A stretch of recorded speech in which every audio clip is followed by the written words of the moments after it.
매일 성경과 함께하는 오늘의 큐티 시간입니다.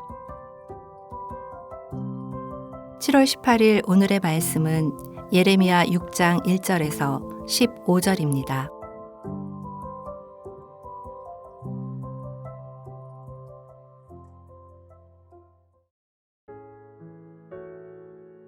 베냐민 자손들아, 예루살렘 가운데로부터 피난하라. 드고아에서 나팔을 불고 베탁게렘에서 깃발을 들라. 재앙과 큰 파멸이 북방에서 엿보아 오미니라. 아름답고 우아한 시온의 딸을 내가 멸절하리니 목자들이 그 양떼를 몰고 와서 주위에 자기 장막을 치고 각기 그 처소에서 먹이리로다. 너희는 그를 칠 준비를 하라. 일어나라, 우리가 정오에 올라가자. 아하, 아깝다. 날이 기울어 저녁 그늘이 길었구나. 일어나라, 우리가 밤에 올라가서 그 요새들을 헐자 하도다. 만군의 여호와께서 이와 같이 말하노라. 너희는 나무를 베어서 예루살렘을 향하여 목책을 만들라. 이는 벌 받을 성이라. 그 중에는 오직 포악한 것뿐이니라. 샘이 그 물을 솟구쳐냄 같이 그가 그 악을 드러내니 폭력과 탈취가 거기에서 들리며 질병과 살상이 내 앞에 계속하느니라. 예루살렘아, 너는 훈계를 받으라. 그리하지 아니하면 내 마음이 너를 싫어하고 너를 황폐하게 하여 주민이 없는 땅으로 만들리라. 만군의 여호와께서 이와 같이 말씀하시되 포도를 따듯이 그들이 이스라엘의 남은 자를 말갛게 주우리라. 너는 포도 따는 자처럼 내 손을 광주리에 자주 놀리라 하시나니 내가 누구에게 말하며 누구에게 경책하여 듣게 할꼬. 보라, 그 귀가 할례를 받지 못하였으므로 듣지 못하는도다.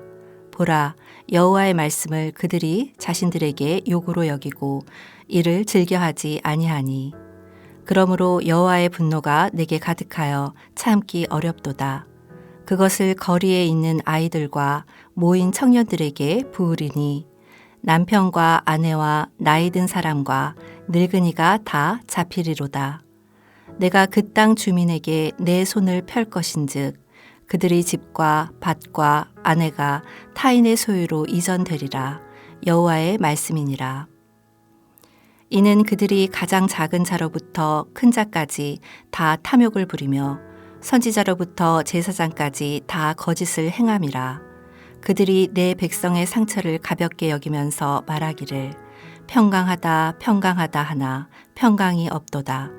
그들이 가증한 일을 행할 때 부끄러워하였느냐? 아니라 조금도 부끄러워하지 않을 뿐 아니라 얼굴도 붉어지지 않았느니라. 그러므로 그들이 엎드러지는 자와 함께 엎드러질 것이라. 내가 그들을 벌하리니 그때에 그들이 거꾸러지리라.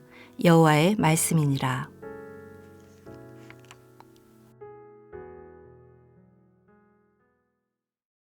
이사야서 50장 4절에 주 여호와께서 학자들의 혀를 내게 주사 나로 공고한 자를 말로 어떻게 도와줄 줄을 알게 하시고 아침마다 깨우치시되 나의 귀를 깨우치사 학자들 같이 알아듣게 하시도다라고 말씀하십니다. 묵상 가운데 우리의 귀를 깨우치시는 하나님의 은혜가 가득하시길 예수님의 이름으로 축복합니다. 오늘 본문은 1절부터 5절은 북방에서 다가오는 재앙, 6절부터 8절은 성읍에 가득한 포악, 9절부터 12절은 막혀버린 기, 13절부터 15절은 수치를 모르는 탐욕으로 이렇게 4개의 문단으로 나눌 수 있습니다. 본문의 내용은 이렇습니다. 4장 5절과 6절에서 예루살렘으로 도망가라고 했는데 이제는 예루살렘에서 도망쳐 나오라고 합니다. 예루살렘마저 피할 곳이 되지 못하기 때문입니다. 재앙과 파멸이 북쪽에서 밀려오고 있기에 더는 머뭇거릴 수 없는 상황입니다. 예루살렘에 인근한 드고아에서 나팔을 불고 베닥게렘에서 깃발을 울려서 닥친 위협을 보고 듣게 하라고 하십니다. 비록 시온이 딸과 같이 아름답고 곱지만 하나님은 단호하게 멸망시키겠다라고 하십니다. 목자로 비유된 이방원들이 예루살렘에 물밀듯이 와서 성을 포위하고 공략할 만반의 준비를 할 것입니다. 이들은 대낮에 공격 개시를 하려고 했다가 늦은 듯하여 공격 개시를 미루더라도 내일까지 미루는 것이 아니라 오늘 밤의 야간 공격을 감행할 것입니다. 이들은 낮과 밤을 가리지 않습니다. 뜨거운 태양도 밤의 어둠도 이들의 공격에 장애물이 되지 않습니다. 충격적인 것은 북방 군대를 지휘하는 분이 바로 하나님이시라는 것입니다.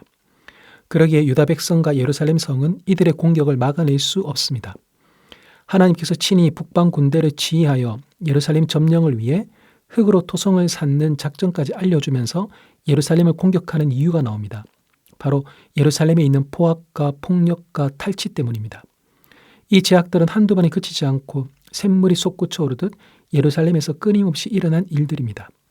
이로 인해 병들고 상처 입은 사람들로 가득한 곳이 예루살렘입니다. 예루살렘 주민들은 별일이 일어나지 않을 것이다, 평안할 것이고 괜찮을 것이다면서 정신 승리를 할 것이 아니라 선지자를 통해 들려주시는 하나님의 경고에 대해 진지하게 받아들여야 합니다. 하나님께서 예레미야에게 농부가 포도송이를 남김없이 다 따듯이 북방 군대가 이스라엘을 다 쓸어버리기 전에 구할 수 있는 사람들을 구하라고 하십니다. 예레미야는 주님의 명령 앞에 자신의 상황을 말씀드립니다. 유다 백성이 말씀 듣기를 좋아하지 않고 심지어 하나님의 말씀을 욕으로 여기면서 마치 기가 막혀버린 것처럼 하나님의 말씀을 듣지 않으니 누가 경고를 듣겠냐고 합니다. 이는 백성들로 인해 하나님께서 겪으시는 치욕과 분노를 예레미야도 동일하게 겪는 모습입니다. 하나님은 예레미야에게 말씀을 듣지 않는 백성들을 더는 설득하려 하지 말고 그들을 향한 하나님의 진노를 쏟으라고 하십니다. 경고의 말씀을 듣지 않고 외면한다고 해서 경고의 말씀이 이루어지지 않는 것은 아닙니다. 유다 백성이 듣지 않고 외면했지만 하나님의 경고의 말씀대로 남편과 아내, 장년들, 노인들이 잡혀가고 집과 밭과 아내들이 다른 사람들의 손에 넘어갈 것입니다.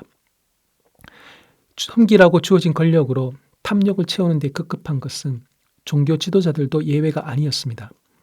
이들은 백성들의 상처에는 무관심하고 자기의 늘어나는 재산에만 관심을 둡니다. 그 누구도 이런 일을 부끄러워하지 않고 잘못된 일이라고 생각하지 않습니다.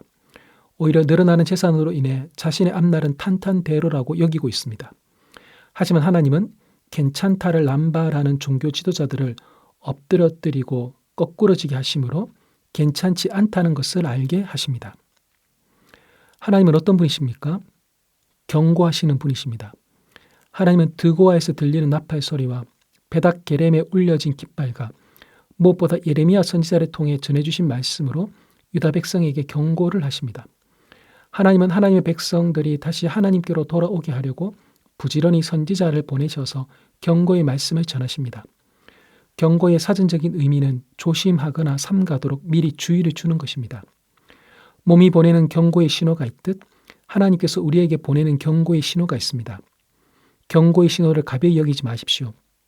고칠 수 없는 지경에 이르지 않도록 나와 가정 그리고 교회와 사회를 향한 하나님의 경고에 귀 기울이십시오. 일이 터지고 나서 회복하게 하시는 것도 은혜이지만 일이 일어나기 전에 미리 피할 수 있도록 경고해 주시는 것도 동일한 하나님의 은혜입니다. 본문이 우리에게 주시는 교훈은 무엇입니까? 하나님의 말씀이 내 귀에 잘 들리고 있는지 점검해야 합니다. 유다 백성은 하나님의 말씀을 듣기를 좋아하지 않을 뿐 아니라 심지어 욕으로 여깁니다. 나에게는 하나님의 말씀이 어떻게 들리고 있습니까? 말씀이 들리는 다양한 통로를 확보하고 계십니까? 말씀이 들릴 기회를 다양하게 확보하십시오. 개인의 묵상 시간, 공동체 예배 시간, 소그룹의 나눔 시간, 골방 기도의 시간, 그리고 SNS를 통한 온라인 통로까지 다양하게 확보하십시오. 또한 옆에 지체있기에 하나님의 말씀이 잘 들리고 있는지 점검해 주십시오. 하나님의 말씀이 들리지 않는 것은 생사를 오고 가는 중요한 문제입니다. 잠언 5장 12절과 13절에서 내가 어찌하여 훈계를 싫어하며 내 마음이 꾸지람을 가벼이 여기고 내 선생의 목소리를 청종하지 아니하며 나를 가르치는 이에게 귀를 기울이지 아니하였던가라고 한탄하는 일이 일어나지 않도록 서로 보살펴 주어야 하겠습니다.